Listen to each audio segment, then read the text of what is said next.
সবাইকে জানাই ভূত চতুর্দশীর শান্তকালীন ভূতুড়ে সম্ভাষণ। হাতের সামনে এটাকেই তৈরি করলাম আজ ভূত চতুর্দশীর প্রদীপদানি হিসেবে।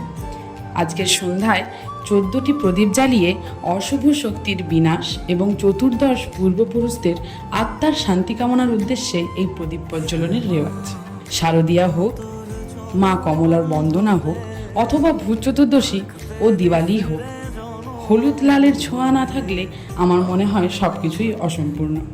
তাই তাই তাই তাই তাই বাড়িতে মিষ্টি নাই, বাবা আনলো বাড়িতে, চলো এবার ক্ষীরের চপ খাই।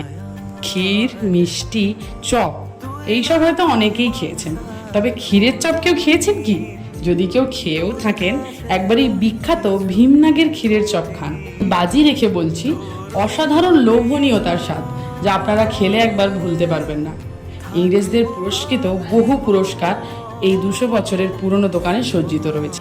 সবাইকে জানাই আন্তরিক শুভেচ্ছা ও অভিনন্দন। শুভ দীপাবলি। আর ক্ষীরের চপ খেয়ে কেমন লাগলো জানাতে ভুলবেন না কিন্তু।